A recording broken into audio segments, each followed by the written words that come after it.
আজকে ভিডিও খুবই শর্ট করে দেব, কারণ হচ্ছে ওয়েদার খুবই বাজে।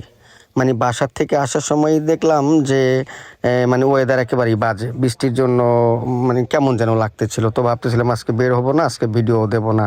তো ভাবলাম আবার 2-3 যাবত মানে কোনো ভিডিও দেই না, তারপরও আজকে সামথিং কিছু দেই।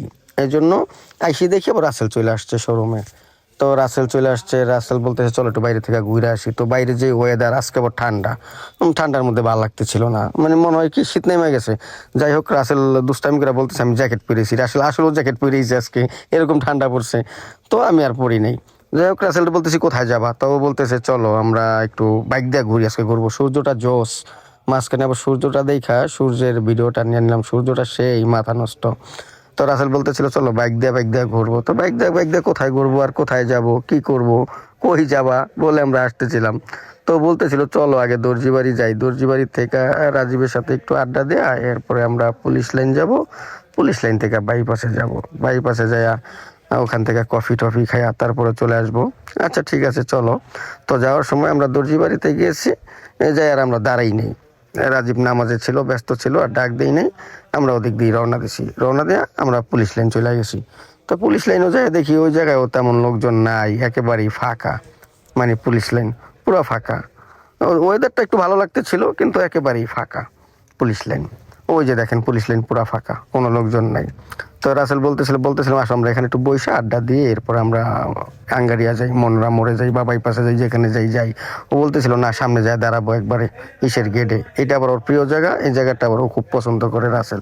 সবসময় ও আসলে এখানে 1-1.5 ঘন্টা সবসময় দাঁড়ায় গল্প করে আড্ডা দেয়। আর এই জায়গাটা আমারও খারাপ লাগে না, ভালোই লাগে। যাই হোক, এখানে আইসা আবার আমরা কিছু ভিডিও করছি, কিছু ফটোশ্যুট করছি, রাসেলও অনেক ফটোশ্যুট করছে।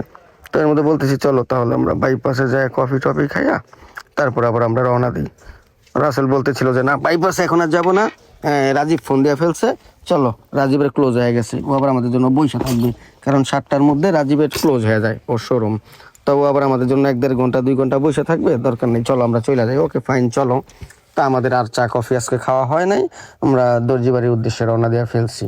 তো ভাবতেছি এখন যাই কি করবো, ক্রাম খেলবো প্রতিদিনের মতোই। কি করবো, ওখানে যেই সময় কাটে। আচ্ছা ঠিক আছে, আমি ওর দর্জি বাড়িতে এসে দাঁড়াইছি। রাসেল আবার আমাকে রাইখা ও আবার চলে গেছে, ওর বাসায় একটু কাজ আছে, ও আবার এখন নিতে আসবে আমাকে। তাই ও আমাকে আবার রাইখা ও চলে গেছে। আমি আবার এই ফাঁকে একটু গ্যাপে একটু রাজীবের সাথে আড্ডা দিলাম, ক্লোজ করে ফেলছে রাজীব শোরুম।